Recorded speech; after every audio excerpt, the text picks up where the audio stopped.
அடுத்த 5 ஆண்டுகளில் விவசாயிகளின் வருமானம் இரட்டிப்பாக்கப்படும் என்று பொது பட்ஜெட்டில் அறிவிக்கப்பட்டுள்ளது.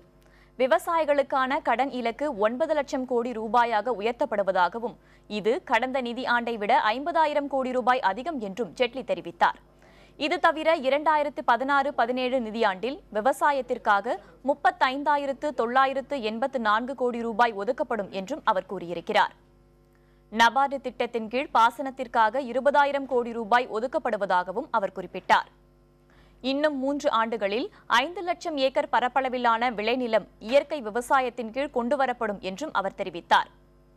இதற்காக தனியே 412 கோடி ரூபாய் ஒதுக்கப்படும் என்றும் அவர் கூறினார். இயற்கை விவசாயத்தை முன்னிலைப்படுத்த 2 சிறப்பு திட்டங்கள் அறிமுகப்படுத்தப்பட்டிருப்பதாகவும் அவர் தெரிவித்தார்.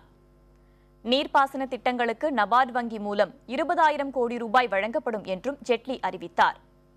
இயற்கை விவசாயத்தை ஊக்குவிக்க புதிய திட்டம் அறிமுகம் என்றும், வேளாண் சந்தைகள் இணையதளம் மூலம் இணைக்கப்படும் என்றும் அவர் தெரிவித்தார்.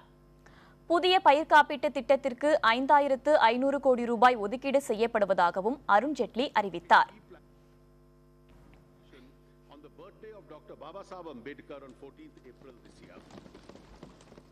To increase crop yield in rain-fed areas, which account for nearly 55% of the country's arable land, organic farming is being promoted. Towards this end, the government has launched 2 important schemes: the Paramparagat Krishi Vikas Yojana, which will bring 5 lakh acres under organic farming over a 3-year period.